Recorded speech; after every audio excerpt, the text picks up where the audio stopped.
and excited about. So yeah, and that's it. Great. Could I ask for a station? Sorry. Could I ask that you get some water at the station? There is nil water at the station. I know there's no toilet, but we do need water. If someone's sick or that sort of thing, there's nothing, no water. We need water there. I can certainly ask the question. I have inquired about public facilities, particularly a toilet in the past, and we're told that that would add unnecessary costs because the new trains that we're getting will have toilets on the trains. I think that is largely just a financial reason why we can't, but I can certainly ask about some sort of hand washing facilities or something as well. Okay. Councillor Ireland? Yeah, through the chair, through yourself, in terms of the question just being asked, and to Councillor Andrew, the closest water, I think, well, fairly short to that station, will be the Dalton Rescue Centre. That's very, very close by. So it should be technically possible to get water there, both. So that's really it. So I think that's necessary. It's a very good point. But I think Rescue Centre is the closest water, I think. Just as an example for both of you. Thank you very much, Madam Chair. Thank you. If it's drinking water, for example, That's right. If that is the main issue, I would imagine there's probably going to be a vending machine or something which people can use. But yeah, I can certainly ask a question because I'm a Yorkshireman, I don't like paying for anything. So if I can free water, I'd rather have that. Okay. Thanks. Any other questions? No? Great. Thank you very much, Councillor Gardner. Okay. So what I'm going to do now is go back and we'll go to the visiting speaker and then we'll hear from the other councillors later. So Councillor Cummins, you were going to introduce the visiting speaker? Hello councillors. As you know, I was working on the emergency plan, which I found very difficult to get off the ground and get the right people involved. I spoke to the people that gave us the training originally, which is Devon Communities Together, and my colleagues there are prepared to move this forward on behalf of the council and bring in the right people. So I'd like to hand over to Devon Communities Together to do a presentation for the council. He will answer some of your questions, but further on in the meeting there'll be something else that we need to agree. Thank you. Good evening. My name is Martin Rich. I'm a community projects advisor with Devon Communities Together. Devon Communities Together is a community development charity. We've been around for about 60 years, used to be known as the Community Council of Devon, till we got fashionable and changed our name. And where we fit into the scene is that we do the interaction with communities in helping them develop community emergency plans.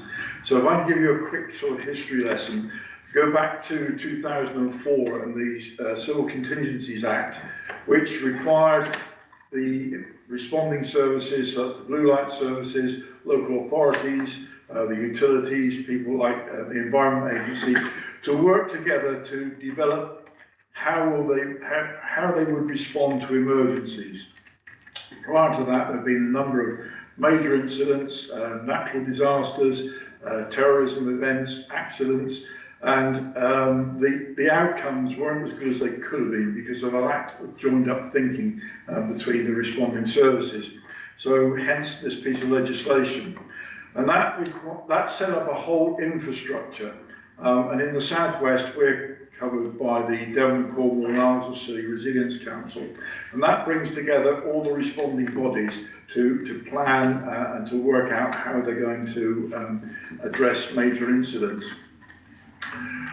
What the piece of legislation also recognised was that there was a role for voluntary effort, that there might well be time when the responding services could not respond. They would either be overwhelmed by something that was on such a large scale that they couldn't get to all places that needed their support, or physically because of weather incidents or some other reason they weren't able to get on site.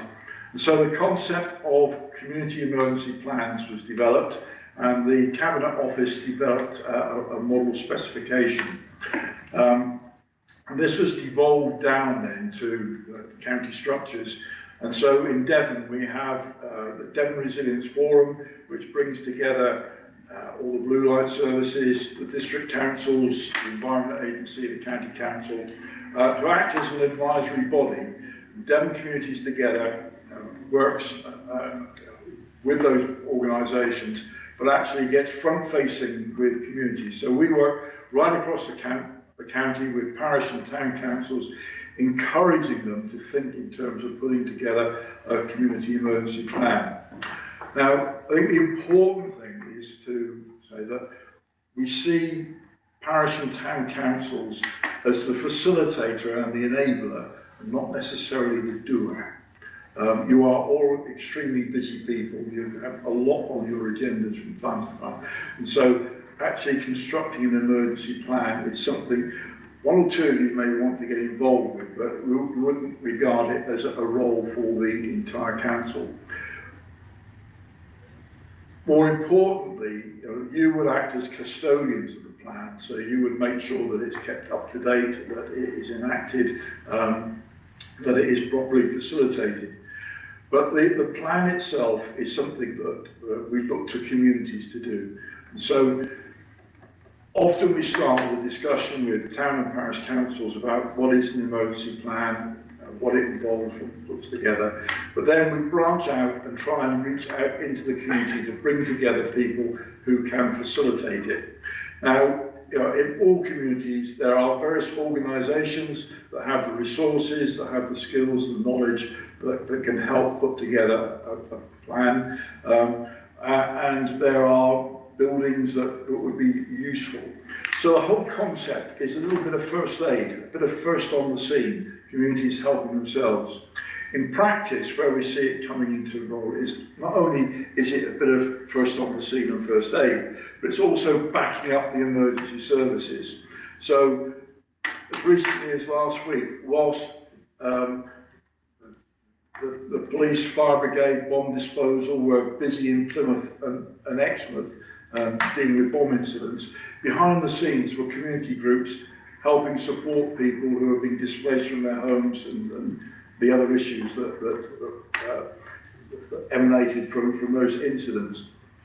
And so it's not just dealing with emergencies, but it's actually helping communities with all the peripherals. And so again, we heard the problems in South East England. We saw the big water depots with people picking them up. That was fine, but the off story with that was also the organisations that were picking up water and taking it out to people who couldn't get to those centres. People who didn't have cars or were homebound or had special needs, and they were addressing that. So as I say, it's not just about the immediate emergency, but it's about how you deal with the impact of that, and as importantly, how you recover. Because although there are statutory requirements placed on local authorities to help the recovery process, we all know how stretched their resources are. And in practice, when the blue lights disappear over the hill and the immediate incident is dealt with, then it requires a lot of community effort to build back. And sometimes that can take a long time. We all know that with major flood incidents, it can well be a year before people get it back into their homes. And that doesn't just affect those people in their homes, but it affects the whole community, it affects jobs and all sorts of things. So where we support town and parish councils is coming along and having that initial discussion and talking to you about it and answering your questions, but then hopefully working with you to move on into the community, draw together various community organisations, the people within the community of the skills, so you will have people who have worked within the emergency services, who have worked within the armed forces, have various skills, or have resources, have equipment and facilities that might be useful in those circumstances. So what we then do is help you build that together. And as I said, it all sits around a template of an emergency plan. So there is some guidance notes as to how that's put together and a common format. The important thing about that common format is that when that plan is completed, it sits on a county database. That database is then available to the emergency services, so they know what resources are available, they know who the contacts are. And in the not too distant future, we might well end up in a situation where the technology allows the emergency services to actually have that database online in the CAP, so as they come to the incident, they know who the movers and shakers in the community, who the emergency response team are. So there's a plan, and then there is a response team, or it might be more than one team in larger communities. So that again is people who are prepared to undertake some training and to roll up their sleeves and get involved with actually addressing incidents. We provide training for that, and twice a year we have sort of a conference which brings people from right across the county to hear from various experts in emergency planning and response to help them develop their skills. But also we oil the wheels with a little bit of money. So there is a small grant to help facilitate the plan, so if it means hiring rooms or providing refreshment or a bit of post and phone money and things like that, it's fine. And then when it comes to the response teams, if it's equipment, so personal protective clothing, specialist gear, even two-way radios, ropes, rafts, pumps, all sorts of bits of kit, there is up to £5,000 available once the plan's completed for those responding organisations groups to apply for. So it's a very comprehensive package that's there, and it was really nice to see Exmouth plan come into force last week. We worked with them a long time in building their plan, and things never go according to plan. But the very fact that they went through the process and were people on hand ready to respond just meant that situation was a lot less impactful than it might have been. So that's essentially what we do in terms of community plans. For town councils, it can be quite challenging because there are lots of issues in more urban areas, and particularly places like Oakhampton, where you've seen a lot of rapid growth. So it's a case of absorbing those communities into the town as well. And so, again, we will work with those who are putting the plan together to think about the best way to do it. So is it a town-wide plan, or do we look at areas and sort of locality plans?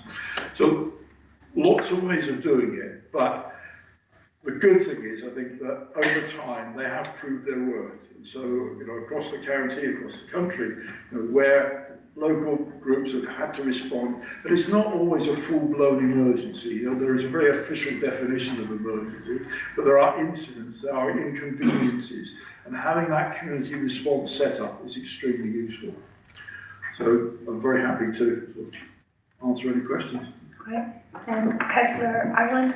Yes, I just want to ask you, I assume you do, hopefully you work with the local dog rescue teams in the area? We use whatever resources, so I'm yes. asking you a direct question. Yeah, so we work with Dartmoor Rescue Team. Yeah. Very locally, a couple of months back, we were working with Stigglepath. In Stigglepath, there is a Dartmoor volunteer group who are mainly guys who go out and sort of do jobs on the moor, but they're practical sorts of people. And in terms of emergency response, then Dartmoor Rescue sits within that higher tier of responding services. I thought it did, but I wanted to hear you say that. Yeah. Just so that other people could be aware the rescue team is very much embedded in that. Yeah. And I used to be involved in it. It's very much so. Thank you very much. Thank you. Councillor Allen? Thank you for your presentation. I've got a couple of questions, if I may. The first one relates to about these details that are on a database with county. Yeah. I don't know how that sits with GDPR, but my main question really was then, once that plan is formed and it's logged on the database, who is then responsible for ensuring that those contact details, for instance, are up to date? Because voluntary groups particularly, they come, they go, chairman or whoever would be the person responsible, they change on a regular basis. So who would actually be then responsible? Would that sit then with county to contact, or whose responsibility would it be? Right, let's get down into the minutiae of it. So first of all, there are two forms of the plan. There is the full formal plan which sits on the database, and that will contain information about people's contact details, phone numbers, addresses. It may also contain information about equipment. The public version, which will sit on the website and be generally available, is a redacted version, so it takes out that confidential information. And you don't want to tell the local bad boys where all the chainsaws and JCBs and things that you might have access to are, because they won't be there when you're looking for them. So that's sort of how it works. Sorry, the second part of your question was? Just about who's then responsible for ensuring that remains up to date. Okay, so that's really where the town council would come in. So our recommendation is that every year a health check is done on the emergency plan, which is basically checking that data about the contacts and so forth. We support that in terms of giving information about changes in the contacts with various organisations, but all the local contacts is something that's done locally. Town council would sort of say, is this being done once a year? The people who would do it are the responding team, so the people who are on the ground actually working on it. We also then recommend that a plan is fully reviewed every 3 years, because over 3 years there will be quite a change in the demographics of the town, change in circumstances, change in risks. And again, the operational team will do it, but it comes back to the town council for a final review, and we will support that. So quite often we're asked to review the updated plans, and we'll give you a nudge. We keep a database of how often they're reviewed, and when it's coming up for 3 years, we'll be saying, it's about time you started to think about it. Thank you. And my second question, if I may, we've had a few incidences, particularly recently, where there's been severe snow on the A30, everything's been closed down, and as far as I was concerned, the existing emergency plan, which is through the local Devon Resilience Forum, has been initiated with people using the college and emergency food and all this sort of thing. So with this, what we're talking about here, is that this going to sit alongside that, add to it? It's not going to replace it, is it? No, so you've got the higher level plan, which involves all the emergency services. So this sits alongside it in terms of a community response. And so, as I said, officially it's there for when the main responders aren't able to get on site for whatever reason. In practice, it actually acts as a supplement to the main plan, because it drills down deeper into the community, into what the resources are, what skills are available, and what the issues are, because you know your community far better than people in County Hall and the fire station headquarters and all the rest of it. They can do the technical stuff and the operational stuff, but it's people on the ground that make the difference in terms of the impact on the community, just how hurtful the situation can be. Thank you. Councillor Richards, can you turn on your mic, please? This is, excuse me, this is more of a point of information which I'd like to bring to your attention, but is actually for people at County Hall and beyond. Whilst I'm delighted to hear there's a database of information which is accessible on the internet, obviously, in the event that there was no electricity and no internet, that database would be not worth a lot of not worth a lot. So I decided to contact via a special route to find out from Devon and other counties whether in fact they have any arrangements in place with the rescue services, the blue light services as you call them, to actually access this type of information in the event that the public internet and the electricity are not available. And the answer was no. Therefore, as far as I'm concerned, that is something that we as a community need to take into consideration.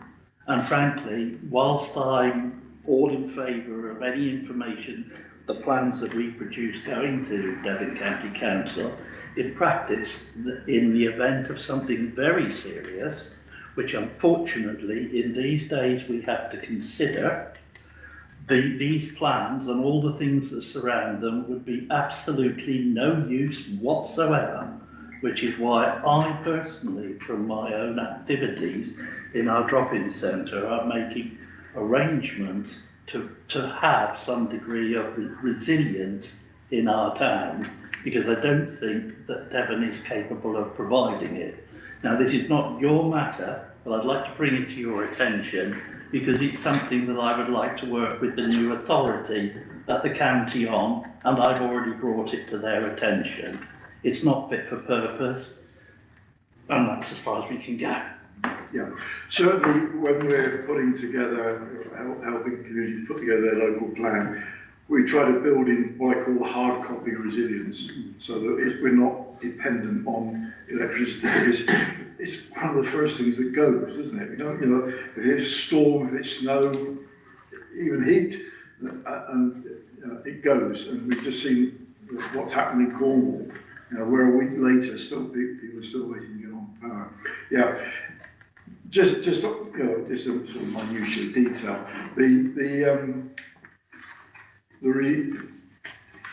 The database is actually maintained by the police, so it's held up on computers at Middlemore. Just hope that they've got some form of contingency to keep those computers running, because. No. But as I say, the whole point is is to have that sort of resilience in the system, so you're not reliant on computers.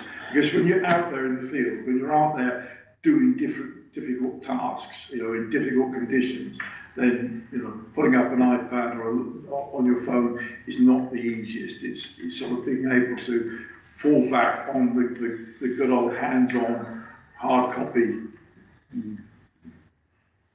Okay. Councillor Aaron. Thank you very much. Yes, just to look across to Mark's question and your own question, sir. Prior to all this reliance on computers and so forth, the Dartmoor Rescue Team, which has been going for 50 odd years, certainly worked with the police and worked with emergency services with quite severe weather conditions here and call-outs on Dartmoor without, as you say, Mark, unable to use electronic forms of communication. Yeah. So there are other means of doing that, and they can revert back to that. I know that from being a recent member of the team. So there is another structure that the team have with the police, which is more of a manual system. Mark and my colleague just want to show you that there is something there that would work well. Thank you, Councillor Aaron. Councillor Aaron. I was actually just going to say that I think if we have an incident of such severity that we lose electricity, we lose internet, which means mobile phones won't be working, I think it's probably fairly unlikely that community groups are going to be able to put themselves in a position to provide any meaningful help either. I think if the Blue Light Services can't do it, then volunteers wouldn't be a little unreasonable to expect volunteers to step forward when they don't have any means of support or anything. So I think it's probably pretty unlikely we're going to find ourselves, well, maybe it's not unlikely, but I think if we find ourselves in that position, that's a completely different ballgame. Yeah, it's a development of a good neighbour, really. It's sort of looking out for each other and then just having those resources in place to amplify that as best you can. And it's not always going to be easy, and that's one of the interesting things we do. We sit down to sort of planning sessions with groups, and we throw various scenarios at them.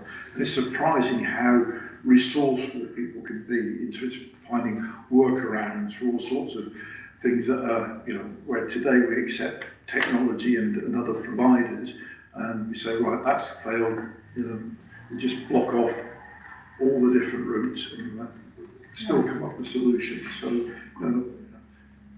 it's surprising, and I sort of have learned to have confidence in how people can respond and find resources. Great, thank you so much for your talk, and it's been really informative, so we really appreciate it. Thank you very much. Okay, welcome. Great, thank you. Okay, so moving on, so what we're going to go is go back to the members' questions. So point number 5, is there any questions from members this evening? No? Okay, so then we're going to move on to point 6, so it's West Edinburgh Council. So Councillor Leach, would you like to share from your report? Yes, hopefully. Remember to turn it back. Thank you. I always forget to turn them on. That's me. I did see this was circulated this time, so I hope those who received it read it. I certainly have. Thank you. So, if you've got any questions for me, I'll answer questions. But I have put in a couple of bits and pieces because it's been a quiet month, quiet 6 weeks to be quite honest. But apart from the town stuff, I did put in 2 sheets about Planning Infrastructure Act 2025, and that's just to give a feeling as to what's happening in planning, especially when it comes to the NPPF. And we know changes were made last December, which caused more than a few ripples across the country with changes to the housing numbers for all areas. But this act, so it's been received assent on the 18th of December. The aims to slash delays and costs to get homes and critical infrastructure built faster,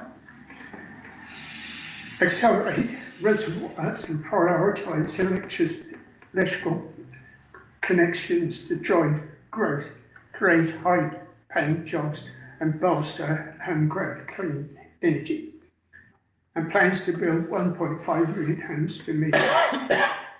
Well, we all know that's the main thing. But the next page, I think, is just worth looking at. When we get to a planning committee, I'll elaborate a bit more. So there were minor changes to the NPPF, and we thought there might be a few minor changes this time around. That's not the case. It is a radical change. The whole structure is being changed. They're bringing back strategic planning, which is local expanded presumption in favour of sustainable development. Measures to support SME and small developers, which I'm all for. Changes to protected sites and landscapes, that could be interesting. Changes to the approach to heritage assets, that could be interesting. Biodiversity net gain and some environmental wins. We had had a presentation, those of us who were on the planning committee, and I suppose an hour, and the officer actually presented it, said, in that all we've done is just skip over the bits. She said that the detail is even hard for the professionals to understand. So it's going to be a really big job for us to understand as time goes on. So anyway, I thought I'd put that in. I also put in West Devon looking at helping to alleviate mould in properties, and they also have health and well-being. It's under Villa, I'm not quite sure what that is, but that's to help build healthy new habitats and working with people. And lastly, there was an article about Oakhampton Council. So in case nobody saw it, I thought I'd put that in as well. Great. Thank you, Councillor Leach. Any questions for Councillor Leach? No? Okay. Councillor Dexter. Should put this back on the secretary. Thank you. I was glad Councillor Leach said about the NPPF because I didn't want to say anything about it at all. It's far too complex if you're not into planning, but I think it's a really important issue. I mean, I just want to talk about the mayoral awards. They're coming around again, and I think put them in the report, and I think they're a really good thing to nominate people for the 4 things that we've got. And there's something I've found about the Town of Culture competition, which was absolutely astonishing. You can get about £2.5–3 million. Well, okay, but I think that's a huge effort to put in. And I think Oakhampton's got plenty of culture as well, isn't it? That's a great thing. In terms of the budget and finances, I'm not going to go into particular detail about that, but West Devon have are about to propose the balanced budget as they're allowed, as they must do, for next year. But I think the overall financial situation over the course of the 3 years, coming 3 years, is extremely difficult because we're projecting at this time larger amounts of overspend than it would normally. Something like 500,000 in the following year and 1 million. And it is actually a matter of government policy. It's a direct result of changes in the way that the government allocates the money, and quite blatantly, more money is going towards the cities, the metropolitan, the London and so on, and the rural districts are not getting much. West Devon, as it happens, is not doing too badly. Generally speaking, the rural districts are being very ill served, and it is actually a policy. And so as a matter of prudence, if you like, we're trying to look at what is going to happen not just next year, but the year after, and so on, and the year after that, even though we probably won't be in existence for the third year. And we're probably going to have to draw down on some of our reserves for the following year. But in one sense, that's what reserves are for. But reserves that can't be used for structural underfunding, which is what we've got here. And I think I attended the Rural Services Network consultation, which I found very enlightening, and I could have actually written pages and pages of it on that, but it just reinforced in so many different ways the shift, if you like, the short changing that rural districts are getting. My final bit, I know that, I believe that little proposal is coming towards your next planning on here, but I'm going to have a briefing from them. I think it's the end of this particular week, just a fact finding. I'm not on the planning committee at all. So if there's anything you'd like me to ask them or probe on your behalf, I'd be quite happy to do that. Thank you. Okay, is there any questions or queries? Councillor Richards? Can you turn on your mic, please? As a point of information, I'm looking at your report on the screen at the moment, and it talks about, however, there is increased uncertainty for the following 2 years with projected shortfalls, blah, blah. Surely, in the second of those 2 years, the authority won't exist. That's entirely true. The reason that we are required to have a 3-year projection, because that's the medium-term financial, that's required by law. But yes, you're right, probably it won't exist in that last one. Yeah, But who knows? Any other questions? Councillor Leach? Well, it's not a question, it's just a bit of a statement. West Devon has actually got a 3-year deal from the government, and it's the first time in a decade. The only trouble is that deal shows it's actually going down over those 3 years. But it's, as Councillor Lester said, we have to have a 3-year forecast each year. Thank you.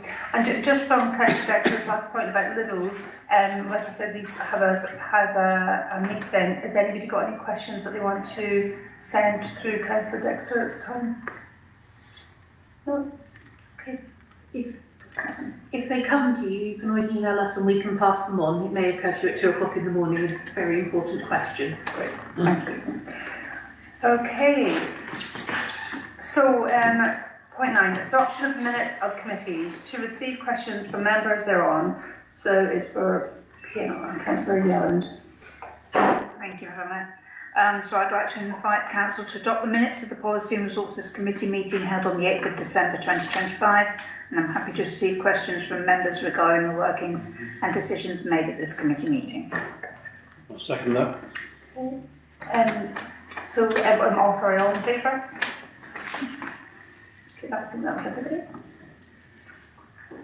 Okay, then it's for me to sign and approve the minutes of the Town Council meeting held on the 15th of December. So I will propose to sign that, and second by Councillor Ireland. All in favour? Everybody. Thank you. Any abstentions or against? No. You want to sign them at the end? I'll sign that again, thank you. Okay, on to point 12, projects and consultations. So 12.11. Oh, sorry, I scored it out without actually reading it. Community emergency plan. Oh, that's it. To consider the earlier presentation and if to proceed, including the possibility of commencing public engagement at the annual town assembly in March. Councillor Cummins. I should elaborate on this. When we got together with the town clerk prior to Christmas, and when I had my meeting or did my presentation at the P&R meeting, along with other communities together, the proposal was that at the town's AGM, that interested parties, as in the local community groups and blue lights groups, were invited to the AGM so they could have a similar presentation, but probably slightly more detail, and find out who they were to feed back into us. One of the things that I personally noted is we've got people that we know that are in X, Y, and Z in the community around the area, but as a council, I'm a little bit worried that we don't communicate with these groups on a regular basis. And the thought process of the group at that meeting was maybe it's a way that we break down the barriers and get to know and have some interaction for the future. So that was the idea behind the proposal, so that people in the community, such as Dartmoor Rescue, were predominantly at the top of the list, but there's also St John's Ambulance, there's the cadets that could be involved at some stage, 4x4 clubs, the list is endless. So the idea was to get those invited, a number of people from each group, as part of the presentation, so we could do a presentation of it, get them to start getting involved, if we could get feedback who would be wanted to be involved with that. I think that's about covered it all. Great. Hello, sorry. Councillor Ireland. Yes, through the chair, to Councillor Cummins. Yes, in terms of the rescue team, North Dalton Search and Rescue, Councillor Cummins, I can certainly approach them again and try and get some more representation. So, as a recent former member, I can do that for you if you'd like. Would that be you? I could do that. Would you like? Through the chair, I'm in the hands of Devon Community Together. But any help that we can get to get those groups together is a great help to us. It takes a little bit of pressure. Yep. Okay. Councillor Richards. I'd like to put to the council two points that have been made to me by a member of the public who happens to be present in the room. One point is, why do the person asked, why do we have to wait as long as March? If this is that important, shouldn't we be getting on with it before? That's one point. The second point the person made to me was that can we be certain that all types of risk will be included in our consideration, because different people have different concerns and different ideas of what is a risk and what isn't, and you just wanted to know whether whether there would be input from the public and community groups into making sure that we covered all sorts of risks. Through the chair. The answer is, I'm in the hands of Devon Community Together. It's taken so long to get to this stage because the process has been so difficult. If you go through the current plan that's on the website, some of the telephone numbers, as have been spoken about, are not contactable anymore. Finding the right people to contact was the problems that I was having difficulties doing. So I took the idea back to Devon Communities Together to get advice, and this is the best way that we can find in moving this forward. I realise that it's not moving fast enough for some people, but it's the only way that we can do it, and in the timescale that's available to us, it's the best way forward. As in taking forward other ideas from the community, I'm sure that they will be raised as a part of the AGM bit, and work closely together. As to who gets invited to the meeting, I'm not sure. But I have to leave it at that. It's the only way I can move it forward. Okay, so what do we need from this point? Do we need a proposal? I'm proposing that we do this at the next AGM, as supported by the clerk when we were talking about it, and I'd like the council's full approval, if that's okay. I have been left a note that asks who is taking the lead on this. Is what something else we need to decide. Okay. I think the lead was thrown into my ball cart, that's right.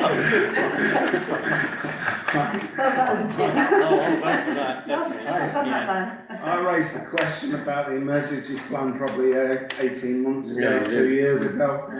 I spent the first 9 months liaising with Councillor Marshall, who unfortunately is not here, who pulled together the previous plans.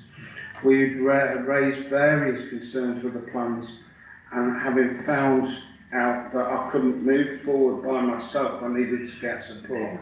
So I suppose that I am the lead person for this. So I'll start the presentation, hand over to Devon Communities Together, get the feedback from what I pick up from the meeting, what they pick up, and what other councils feed in, and what the public feed in. Then we can put all together, meet up with these groups that are interested in becoming part of it, and then we can write out a proper emergency plan. I am absolutely hopeless at writing these sort of things, so I shall be relying on the people that I know very closely to support me in the process. But it will be me taking the lead, I assume. Okay, so that sounds like a proposal from Councillor Cummins, who's taking the lead for this to present this at the annual town assembly. Yeah. And so, do I have a seconder for that? Definitely. And to invite them. And to invite Councillor Ireland. All those in favour? Anybody against? No abstentions. So that's everybody. Just going to type that to make sure I've got it right. Okay. Do you want to get it repeated? Are you good? I'm good. I just don't type that fast. Could I just, I've covered everything that you wanted in that, have I, Martin? You've done very well. Very good. And it is a realistic timescale. Okay, moving on to point 12. So projects and consultations. So 12.1, local government reorganisation. A, to consider any updates or further information received.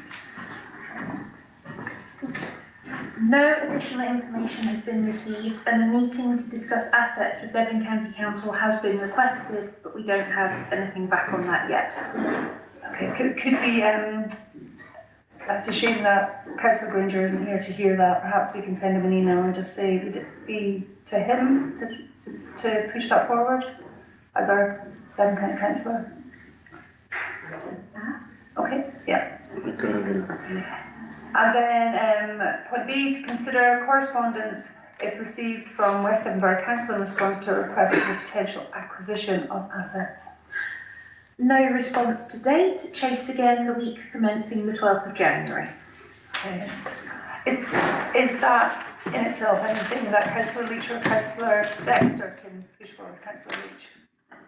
I have been in contact with legal, and it's, I can say it's on their list. We're not forgotten, we're just not very far up the list. Okay. 12.2, community governance boundary change. To consider any correspondence received and to agree the notice to be included that the annual council tax bills to be issued by West Devon Borough Council. Draft notice to forward. So you all should have been emailed something that looks like that, which has been agreed by Oakhampton Hamlets Parish Council, but they will not contribute to the cost, but we're not quite sure what the cost is yet. We're awaiting details from West Devon, and the clerk has arranged a meeting with West Devon at the end of January to discuss precept increase and how this can be managed. Okay. Great, and Councillor Young. I might just have one query, if I can just look at that a second. Simply because I'm not sure if the public would understand this. In the third paragraph down, it says it is only the precept amount within your local council tax bill that will be affected as a result of this change. This is a portion of the whole bill, etc. Would the public understand exactly what that meant? And I'm wondering if it maybe should be worded a little bit clearer that the amount that's paid to town council or something, I hadn't thought of an alternative phrasing, but whether that would be perhaps a little more user-friendly, because, non-elected, the word precept doesn't make a lot of sense, and we don't want people to think that it's the whole of the council tax, even though that is sort of fairly clear later on, but whether it's clear within the council tax bill that's paid to Oakhampton Town Council, for instance. Perhaps we could put it in brackets after, so you could use the word precept, and then in brackets after just the clarity of this is the portion that you pay towards Oakhampton Town Council, is that correct? Yeah, okay. Let's do that. Do I have a proposal in a second? I'm making that Proposed, second proposal. Councillor Allen, and Tim, everybody in favour? Everybody. Okay, 12.3, neighbourhood plan. To consider any, I'll give you a chance to type. To consider any feedback received from West Devon Borough Council in a minute. Stop having your finger out until I've got the answer. A response was chased the week commencing the 5th of January. We are still awaiting West Devon's legal team. Okay. Councillor Leach. Same answer, I'm afraid. It's on the list. Okay. 12.4, Lloyd's Bank closure. To consider any updates. The post office is being considered as a location for a cash-assisted facility, which is not a hub. I am advised that if this fails, they will follow up on other options. Councillor Cummins. This next to the gas works is possibly one of the biggest things I'm contacted about. I don't know about anyone else. Yeah, I agree. But the call for a hub in the town, I always respond that people are working on it, but the lack of information getting out into the people about what's going on seems to be a bit of a bridge. I've clarified that there are people moving these things forward. These types of things take time, and working closely with Link and other the places that are being considered to have a hub put in place. But I think it's something that we need to keep on the agenda so that we at least show that we are trying our hardest to get a hub in the town somewhere. Councillor Yelland. I did appeal the Link decision myself. I don't know if anybody else did. I know the town council did as well, but I actually put in a personal appeal. But no success. And I thought of things they hadn't included in their assessment for them to consider, which they said they had considered, but that wasn't enough to warrant a hub. So it seems that they're still, Link is still the same view. Okay, no hub, unfortunately. Thank you. Councillor Ireland? Yeah, it's just a very brief point, just say it on the ground. I mean, the people, ordinary people, are really concerned about that. Since as I'm sure other colleagues say, it's older councillors in middle range, older townspeople and middle range people that are concerned about this, and they want some kind of, what's the word, hub or something, some kind of centre where they can go and actually speak to a real person, as opposed to some of them are not computer literate, so which is what they tell me. So this is this issue. I don't know what the other councillors find. Computer literacy is one issue that comes up with me. Thank you.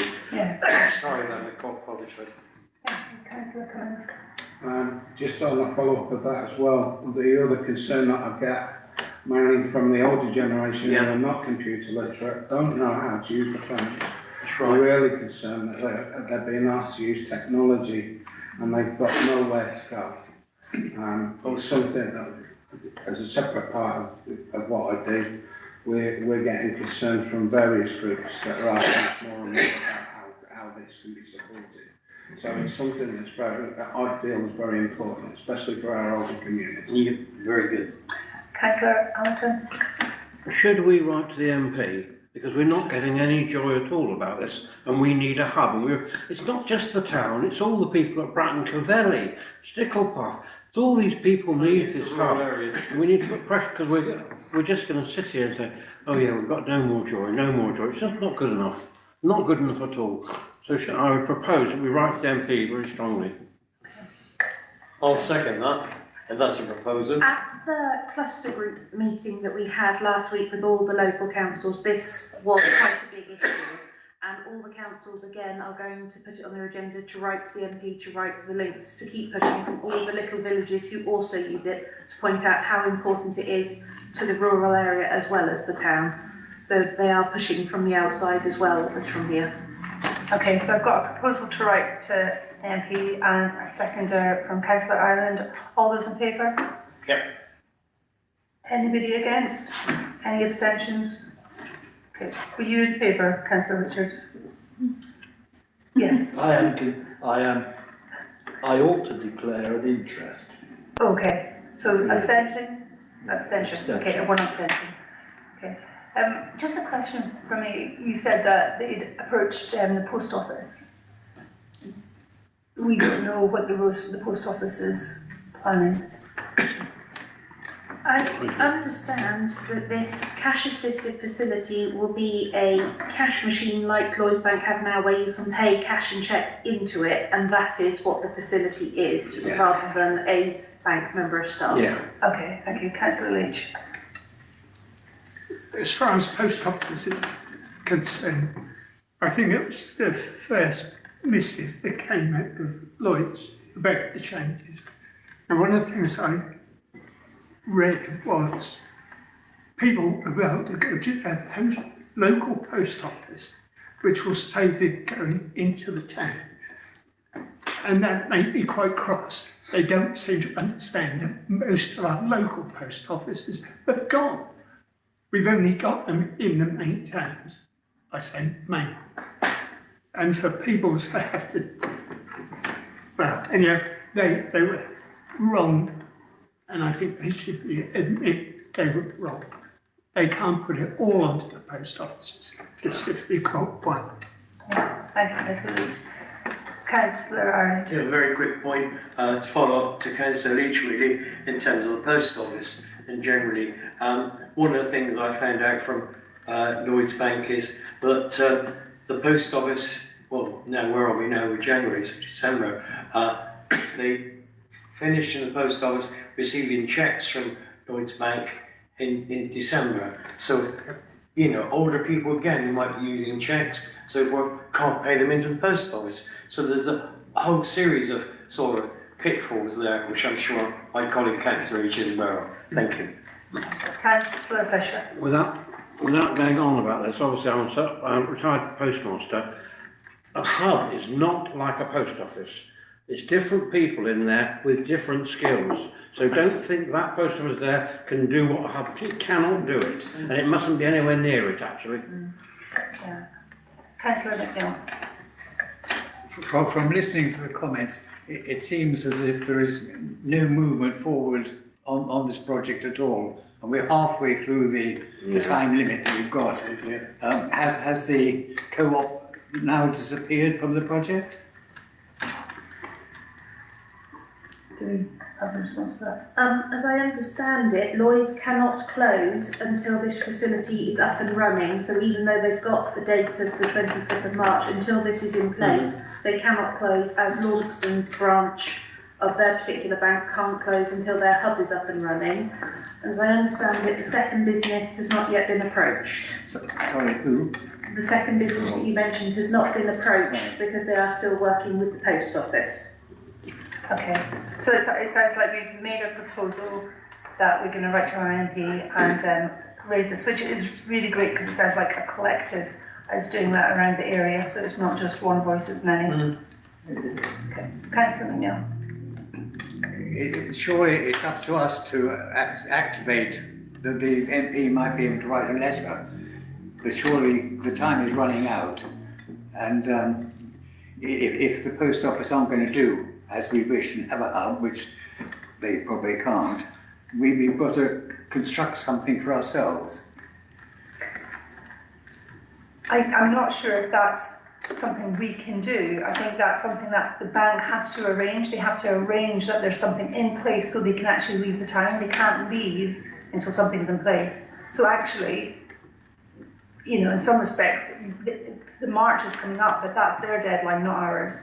And if the deadline comes up and there's nothing in place, they can't leave. But what we also have to do is make sure whatever the replacement is adequate. It's not just. But it's surely in our interest to have a hub that is in situ. So have you got a proposal, Councillor McNeill?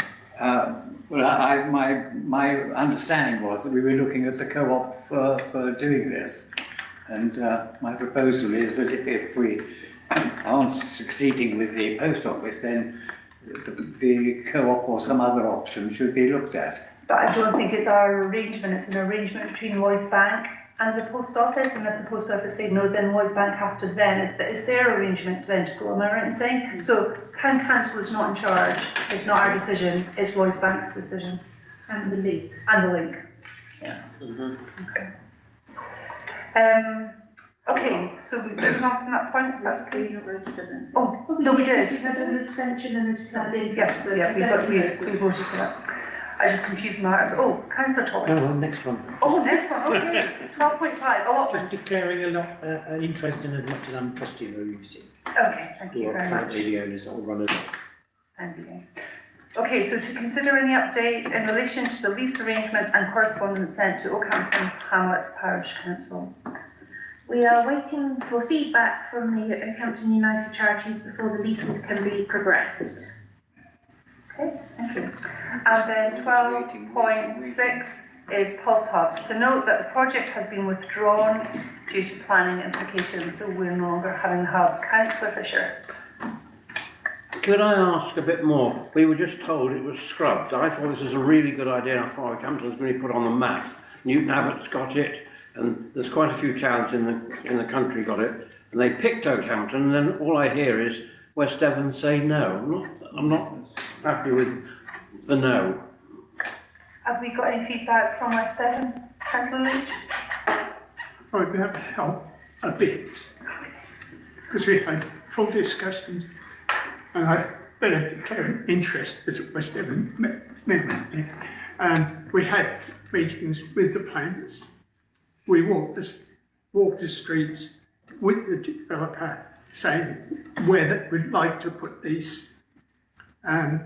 Planners went away and looked at it and said the conservation area, the main section here, they would say no to, but they look reasonably favourable, you know, on the outskirt ones.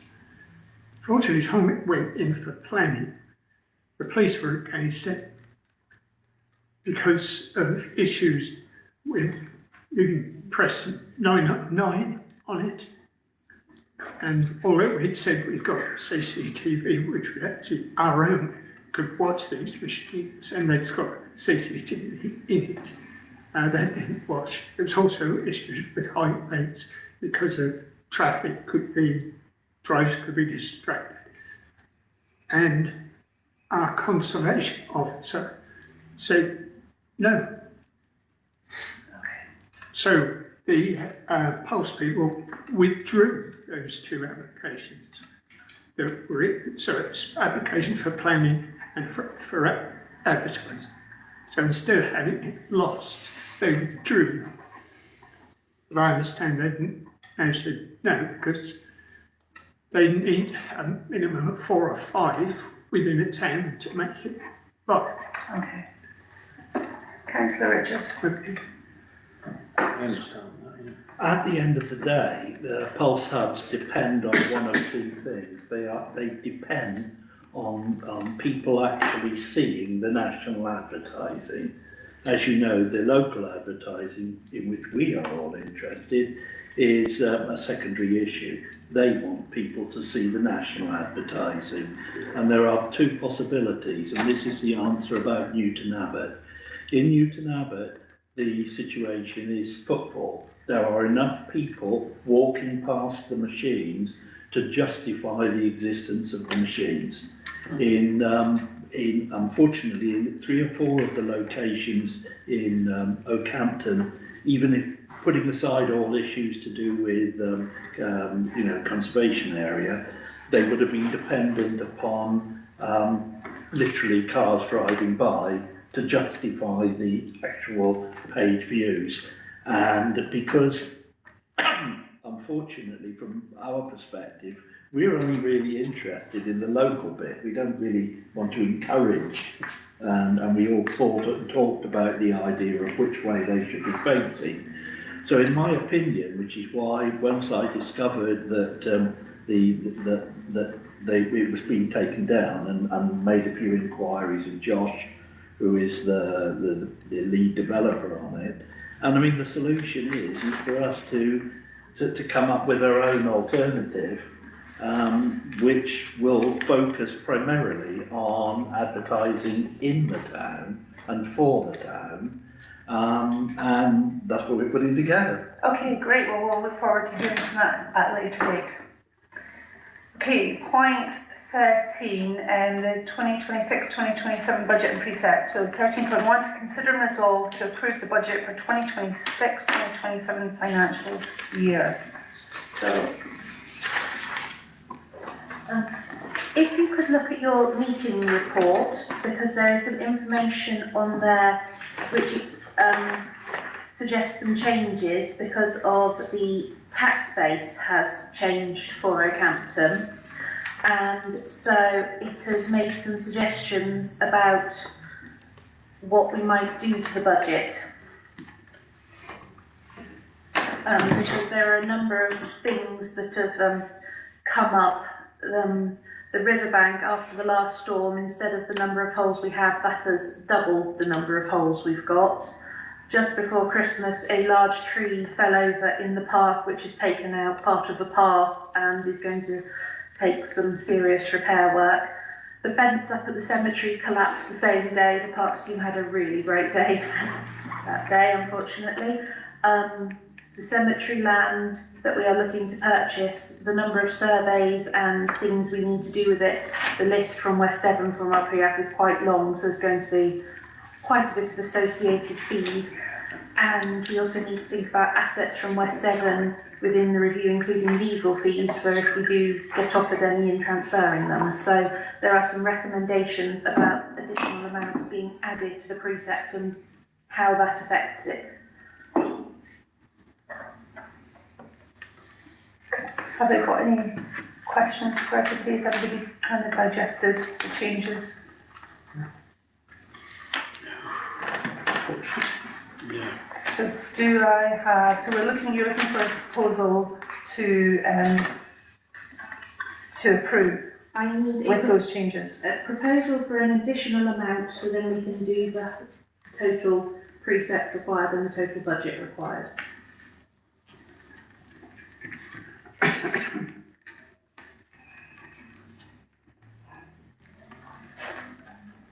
Councillor Yelland. Looking at the options that the clerk has worked out before us, which shows what the annual increased costs per band D property per year, I would propose adding in an extra 10,000, which would see £3.77 increase on the town council's precept for the whole of the year. Do I have a seconder for that? Yeah. Okay, councillor Fisher second, and all in favour? That is everybody in favour. Okay, thank you. That might, before we get too far carried away, I might have to do some advanced maths here to actually work out that exact number we're going for the budget and the precept. Yeah. Bear with me one second. Councillor Leach, do you have a question? Just to give the clerk a little respite. Yes, go for it.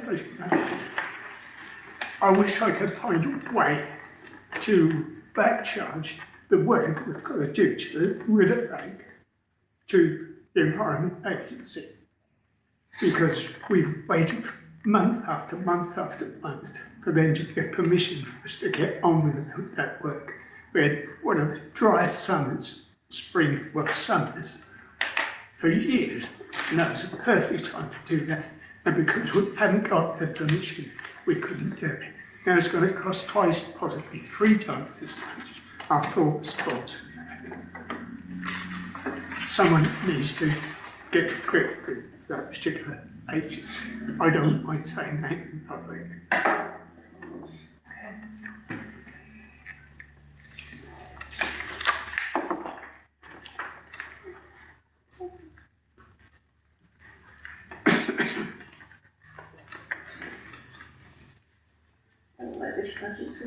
Sorry, I'm used to a budget that's about £11,000, not quite the same number as you'll be used to. Excuse me for a second. That's fine.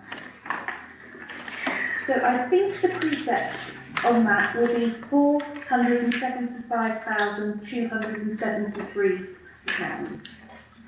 With mathematics. Oh, did you want that one? Did you want the next one there? No, you've got it. You got it. Okay.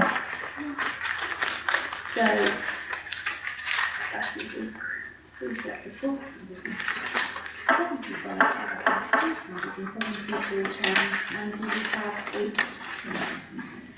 Do we have a proposal in the seconder for that precept, please? 475273. Okay. Yes. Do you want to propose? Chair Fiona, I'm happy to propose that. Yes, thank you. Okay, so does everybody know what Councillor Young proposed? Have we got a seconder? Councillor Fisher, all in favour? That's everybody in favour. Okay, so going on to 13.2, to consider and resolve and approve the, is that what we've just done? Yeah. Sorry. Just on the precept, we've got to do the budget, which is. Yeah. I thought that's what we just did. Yeah. 13.1, I'm going to go back to. Oh, we've got to go back to 13.1. What we do, we approve the additional money. Okay. Then we approve the precept, Now we have approve to- the now we- total budget is what we've just done. Yeah, I think what we've just done is the precept, because we added 10 to, and she's put that's the precept amount, which is why I'm looking a little confused.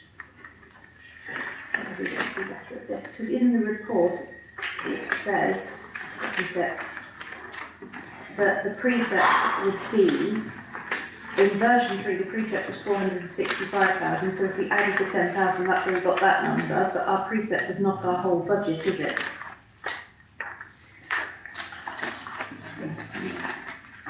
Because we have income as well. Yeah. So that's why I'm trying to find the number that is the whole. budget, and I was hoping to get from that then.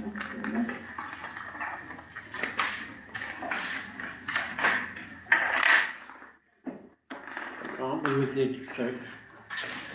we, with the addition, because of time, and things, approve the final budget? Because we have approved them. Yes. So we're happy to approve.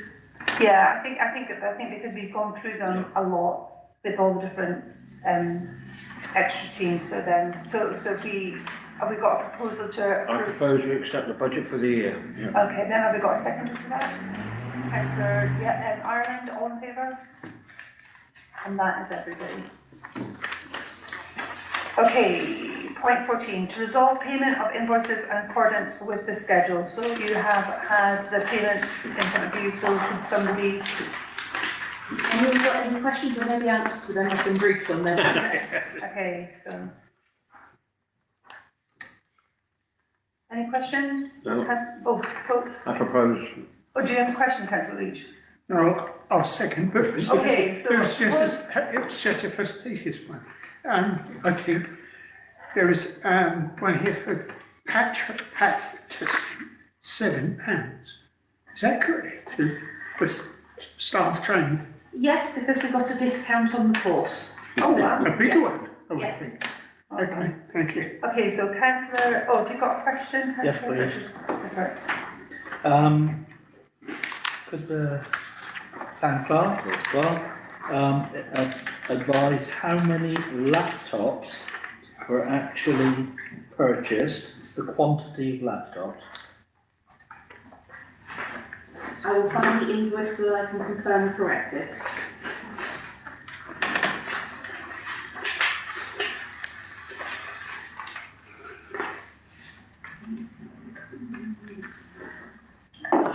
Three. Yes.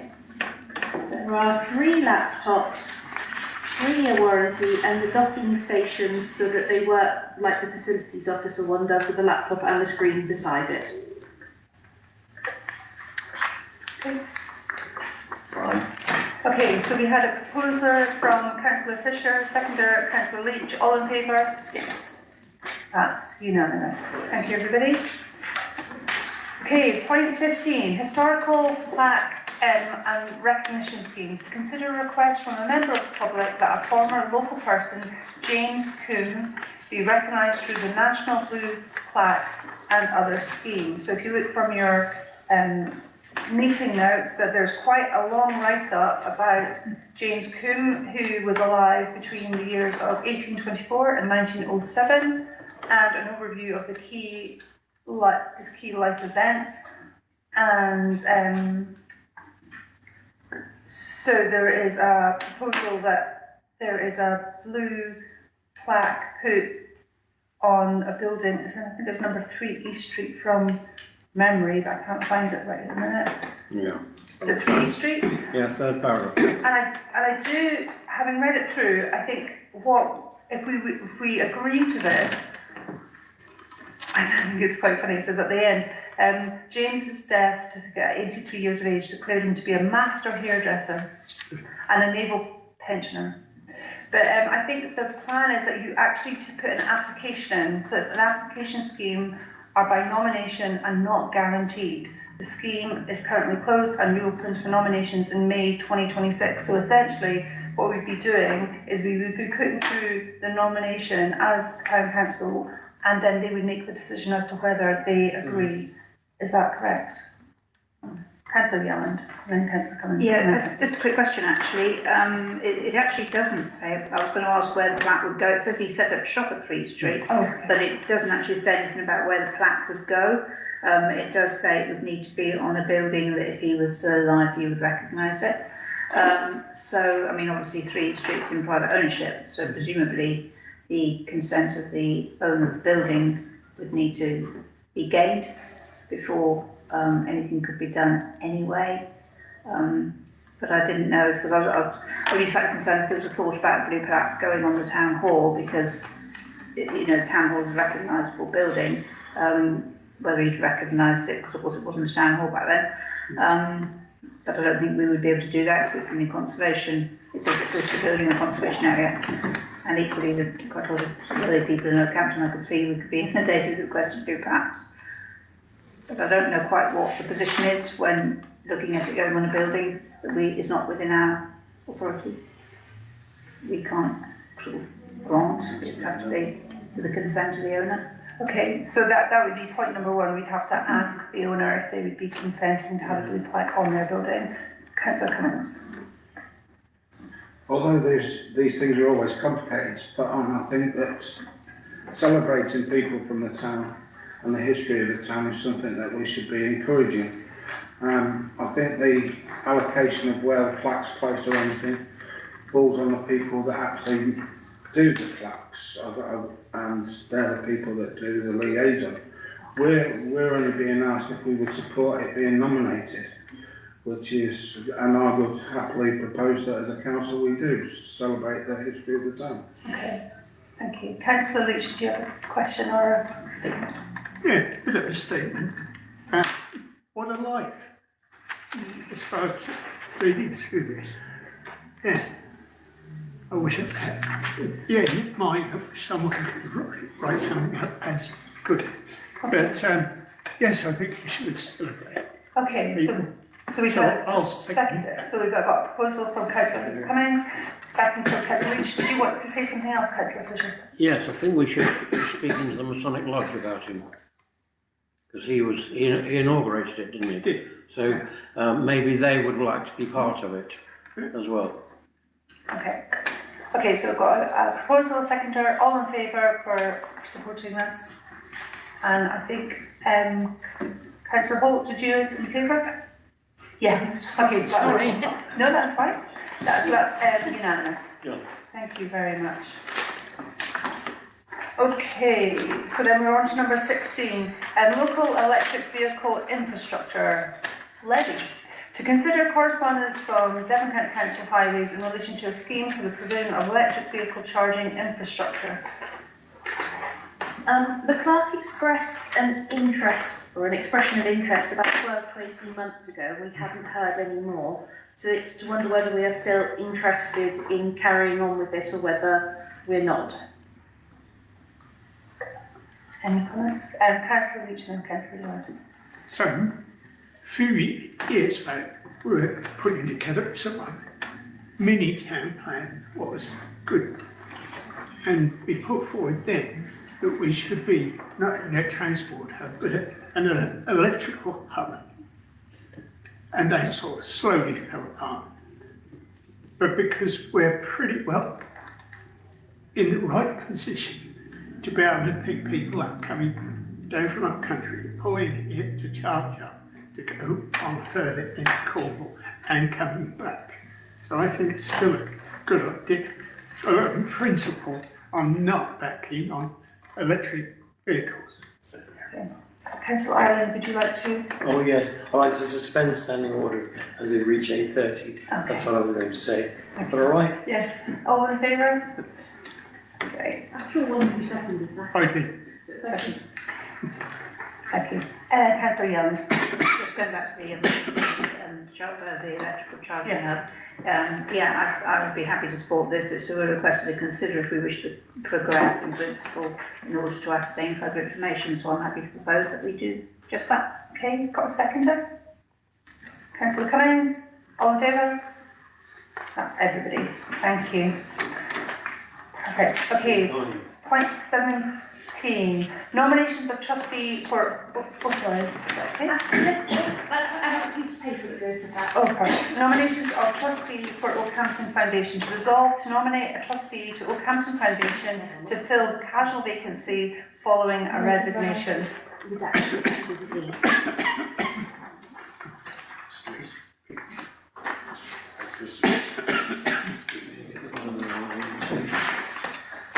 These are two people who've put their names forward and are happy to have had their names shared with you for their application. But it doesn't mean that you have to pick one of them. You can pick somebody else if you want. Just these are on file already as having expressed an interest. Okay, so and also in your notes there's a note there. Councillor Ireland. Am I allowed to propose someone else? 2 pages. Sorry. I think you've passed the separated Am I vote. next? Yes, there are two different people, it's the same form, so I think you've given each other one and you should have two. Well, Right, all right. And there's a second one. There's a second one. No. Sorry, there's just been confusion in all the papers. I'll come right back to you, Councillor Ireland. oh, don't worry, it's all right. I'll make. Thank you for that useful piece of information. So, from your notes, Oakhampton Town Council has been invited to nominate a trustee to the Oakhampton Foundation following a resignation. The details of 2 interested persons have been forwarded with their consent and consideration. Other persons can, however, still be nominated. So there is a possibility for other people to be nominated. Councillor Ireland. Yes, I would like to nominate Councillor Young, who's previously been a member and was an excellent member before. I think she's superb. So I'd like to nominate you, Councillor Young, if you would accept. Yeah, I would be happy to accept that nomination. Yeah, excellent. Be considered. Thank you. Thank you. I'll second that. Yeah, right. Excellent choice.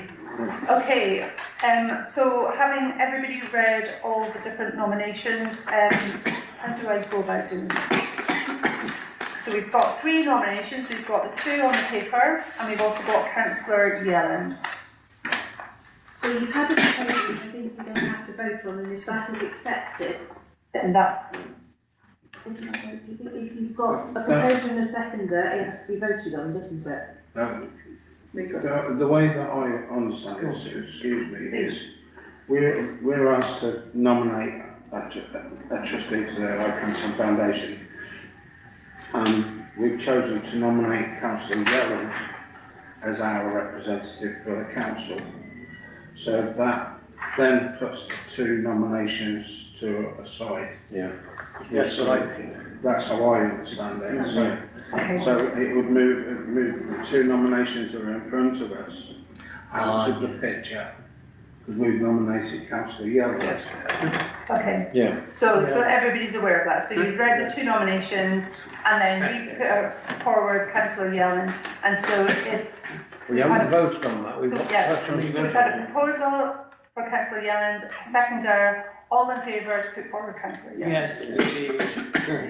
Any You're abstentions? declaring an interest and you're Actually, you can't vote. And then 2 abstentions. So that goes forward. So Councillor Yelland has been proposed for. Thank you. Thank you very much, members. I very much appreciate that.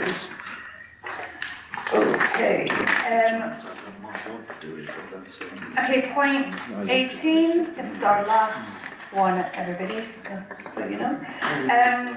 18.1, Mayor's Diary Report. To note events attended by the Mayor. Unfortunately, the Mayor has not been well, but I did attend.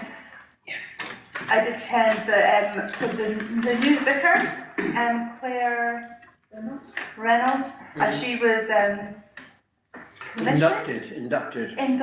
Thank you for the right words. Inducted, and it was a really great service, Good. and it was just wonderful to see All Saints absolutely packed full with people from All Saints, from other churches all around Oakhampton and the surrounding areas, friends and family of Claire's, and also just the general public. It was just a full array of lots and lots of people, and it was a really nice evening. So, yes, that was really great to be part of that. And I think that's the only thing that was in the diary for this past month. 18.2, pendant repair. To note that the pendant has been returned to Batterini's. Italian? Yes. For further repair after an incident on Edwardian evening. I have some more information on that. On Edwardian evening, the front of the pendant fell off and hit the floor, which bent the castle. The castle is being able to be straightened out, that's not a problem, but Fatterini's have said that to make sure the front doesn't fall off, it is going to have to be glued. If it is glued, we cannot take it apart ever again to repair like we've done with the castle, because it fixes inside. And their recommendation is that we really retire this pendant because of its age. It's too risky to use it for more than the very few events that the senior chain comes out for, and that it stays with that in retirement. And we look at having a different pendant for everyday usage that is not as valuable, because although they are happy to look at repairing it this time, there is a limit to how many times it can be put back together. Okay, so it sounds like that, do we need to vote on that, or is that something just for consideration? It's for your consideration that are you happy that it's going to be glued back together and that if we do that, if the castle falls off, there's no way of putting it back on? Oh. We have just paid also for the damage to the enamel anyway, and I think probably we do have to say it has to go into storage because it's been. Can I just clarify? So this would be that we would have what Fasherini is suggesting, that the repair is undertaken, and then it is put with the senior, the original chain, so it could literally just come out from Nez Choosing and the Civic Service and Remembrance Day. Yes. And that we have an alternative version that is more robust and less valuable, that if it gets knocked, it's not quite so worrying.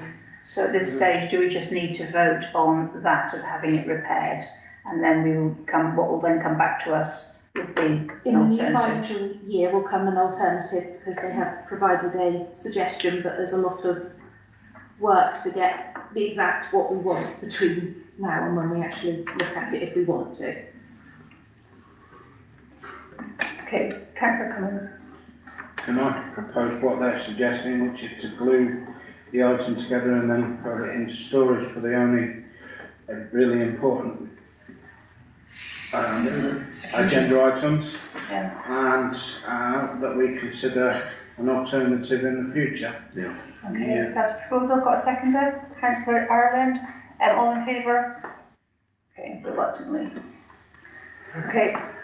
18.3 Annual Town Assembly, to consider arrangements for the Assembly on Monday the 16th of March 2026, noting that the following presentations have been arranged. A member of the public who has been digitised documents relating to the history of Rockhampton. I'm sure you all know who this is. This is Councillor Goffey, our West Devon councillor, has been digitising documents and would like to make a presentation at the annual town assembly. Oh, wonderful. Okay. And that it be Devon County Communities Together about community emergency plans, subject to agreement with councils to progress with the plan. See agenda item 11. So you've agreed to have them as we already did. Is there anyone else you want, anything else set up? Just sort of confirm some details. I know Councillor Cummings would like all the local groups invited, so that's Councillor Fisher. Yeah, we had a choir last time. We need something more interesting to bring people to this very boring thing we have to do. We want either the Air Cadets there, or the Army Cadets, or one of the Wellbeing Choir, or Wren. We need something more to make people want to come, because gosh, it's death by paperwork. Okay. So what do we want to decide on something? Oh, Councillor Richards. Just on a point of order, isn't the emergency plan interesting? For some. Do we need to just some people make some suggestions and bring them to the council? Because when is this? It's in March, isn't it? Yeah. So I'm happy to ask Wren if they could, for free, if they could put one of their choirs up. yeah, okay. Thank Because you. that will make it just brings people, or even I might ask Kath Brimacombe, the Methodist, if the choir there, she's got quite a decent sized choir, that brings 20 people, another 40. And then it looks as if people are interested in the council. Yeah. Which they're not. Councillor Ireland. Yes, I was just thinking that maybe we could invite the new Vicar of Oak Compton we've talked about to the meeting to give a presentation. I very rarely have seen a presentation from a member of the faith community, and I thought that would be quite good. So that's just a thought. Okay, thank you very much. Yeah, I think perhaps put our heads together and think of different things that we could make it a bit more of an exciting event and not too dry. Yeah. Perfect. So do you want it as coffee morning style setup? Do you want it in this is the kind of details we need for being able to organise this, given the length of time between now and it. Councillor Cummins. Just an observation, although I, in many ways, I agree with Councillor Ireland's suggestion.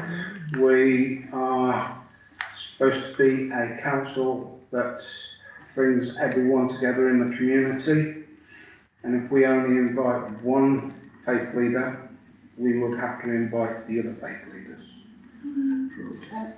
Right. No, the church tries to bring everybody together. I am talking about multi-faith, Michael, Councillor Ireland. I'm talking about. Sorry, yes, We have to be fair to all in our community. So if we invite one member of a community group, we have to also invite the other members of the community groups. And it's about being fair. I'm not against it, I'm just saying that we need to be fair in all these things. Okay, Councillor Young. I'm actually not sure if I can't know the answer to this, but are we actually allowed to invite faith people because of the secular element of the council, and the fact that when we have Mayor's Chaplain prayers, that has to be before the meeting starts? I think it might be something that might need to be checked with the clerk, actually. It's not a formal council meeting, so I'm not sure That's that correct. applies. That's correct. Well, Councillor Leach and then Councillor Fisher. Can we get some communications and some communications to tell people when it's on? And two, to send in questions beforehand and definitely ask questions on the night. Because last year, there was no questions whatsoever. We did the formal bit and there was silence. Yeah.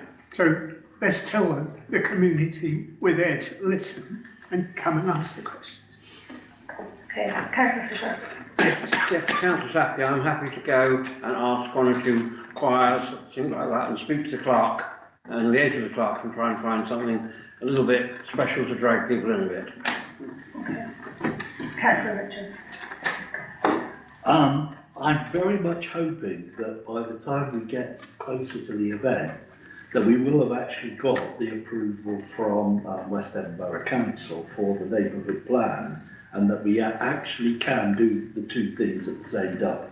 I'm very much hoping that. We can't actually say anything officially, but I'd like to put that into the mix, because it would be logical if we're going to go out to all of the community groups to ask them for involvement in the emergency plan, that we also do the same thing for the neighbourhood plan at the same time, because that would avoid the requirement to have another general meeting just on the neighbourhood plan. Okay, thank you. Councillor Young. Just in response to Abby's query about the style of it, I mean, that sort of coffee morn layout seems to work if it's relatively informal for people to come in and sit around tables with the chairman of each committee sitting on a table each and other members just sharing themselves out around. That would seem, I can't think of an alternative if we're doing it on a Monday evening. I can't think of an alternative way of doing it that could be seen as more welcoming. I think that's about as welcoming as we can actually get in that. When do you need all the suggestions, or by? Definitely by mid-February, because the agenda has to go out a lot earlier than the standard agenda does. So I would suggest if people have ideas of what they would like to bring, like the music, then perhaps by mid-February, then people have contacted the people that they think would be good to be part of that and see if they can come. Is that a good suggestion? Okay. And then we'll put it together from there. Thank you. Okay, so that's us finished with this agenda. Do we have to suspend first? Yeah. We know part 2, hasn't it? Yeah. So you have to, I'm going to read this. No, the proposal is actually going to part. Yeah, I'm proposing. Close, second. Okay, thank you. So we're going into part 2. Resolve it till whenever all the stuff I'm sorry, so to say. public and press be excluded from the meeting. Great, thank you very